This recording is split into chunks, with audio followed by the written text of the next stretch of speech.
Namaskar, I am Dr. Rajiv Thukral. I'm a senior consultant in orthopedics and joint replacement surgeon at Apollo Hospital, Noida. और आज मैं बात करूंगा आपसे about the step-by-step process for a patient who has to undergo a knee replacement surgery. देखिए हर चीज़ आजकल एकदम streamline हो चुकी है। उसी तरह से पेशेंट को जब हम बात करते हैं और समझाते हैं सर्जरी के बारे में, we also do a very streamlined, step-wise preparation and recovery from the surgery. So first step is of course you have to meet your doctor. आपको डॉक्टर को मिलके उनसे बात करनी पड़ेगी, बताना पड़ेगा कि आपको प्रॉब्लम क्या है। वो आपको एग्जामिन करके आपके अगर ज़रूरत है कुछ ट्रीटमेंट कराने के बाद आपको अगर ये बता दे कि you need a surgery, then you have to do mentally preparedness for that, because surgery करना और करवाना you require to be mentally ready. जब आप रेडी होंगे तभी आप सर्जरी के बाद प्रॉपर एक्सरसाइज करेंगे और रिकवर कर सकते हैं। सिमिलरली घर पे जो रिक्वायरमेंट्स होती हैं, प्रिपरेशन होती है आपके लिए जो आप सर्जरी के बाद आएंगे, that also must be taken care of. The third thing is ideally getting yourself physically ready for the surgery.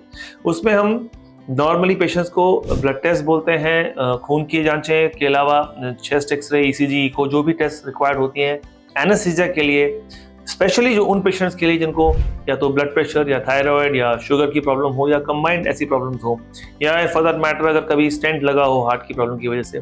So all these patients should ideally be prepared for the surgery by getting all their tests done beforehand, so that when they come for the surgery they actually at the minimum risk.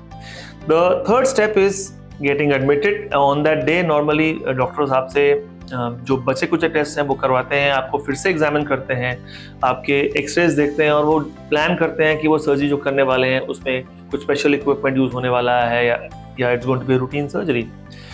Surgery itself if you count as a step is actually not in your hands, वो आपके हाथ में नहीं है, तो वो हम exclude कर देंगे यहाँ से। बट सर्जरी के बाद जो स्टेप्स हैं वो भी स्टैंडर्डाइज्ड हैं। उसमें आपको जैसे फर्स्ट डे होता है सर्जरी के बाद, you are made to stand and walk with the help of a walker to get balance in your legs. और जैसे जैसे दिन निकलते जाएंगे, दूसरे दिन और तीसरे दिन आपको बिना कोई सहारे से आपको खुद उठ के वॉकर के साथ चल के वॉशरूम तक ले जाएंगे फिजियोथेरेपिस्ट आपको, तो उसके लिए आपको प्रिपेयर होना होता है। जो दवाइयाँ हैं, जो भी मेडिकेशन और जो आपकी बाकी सपोर्टिव ट्रीटमेंट है वो तो ऑब्वियसली हॉस्पिटल करेगा। एक बार आप घर पहुंच जाएं तो then again you have proper rehabilitation program, जिसमें आप फिजियोथेरेपिस्ट को घर पे बुलाएंगे, वो आपके एग्रेसिव मोबिलाइजेशन करेंगे ताकि आपकी नी बेंडिंग भी वापस आ जाए। शुरू में आपको वॉकर के साथ, फिर स्टिक के साथ, और फिर बिना कोई सहारे के they are able to make you walk and go and be independent at least as far as your washrooms are concerned or you are moving around in the house is concerned. फिर उसके बाद 3 हफ्ते पे यूजुअली स्टेप्स, अगर कोई latest technique use हुई है जिसमें मिनिमली इन्वेसिव सर्जरी हुई है, तो इवन अर्लियर देन दैट आपको सीढ़ियाँ चढ़ना शुरू करते हैं। बैलेंस ट्रेनिंग होता है, फिर आप बिना सहारे के अपने घर में, फिर बाद में घर के बाहर पार्क में, और फाइनली कम्युनिटी में जाना करते हैं।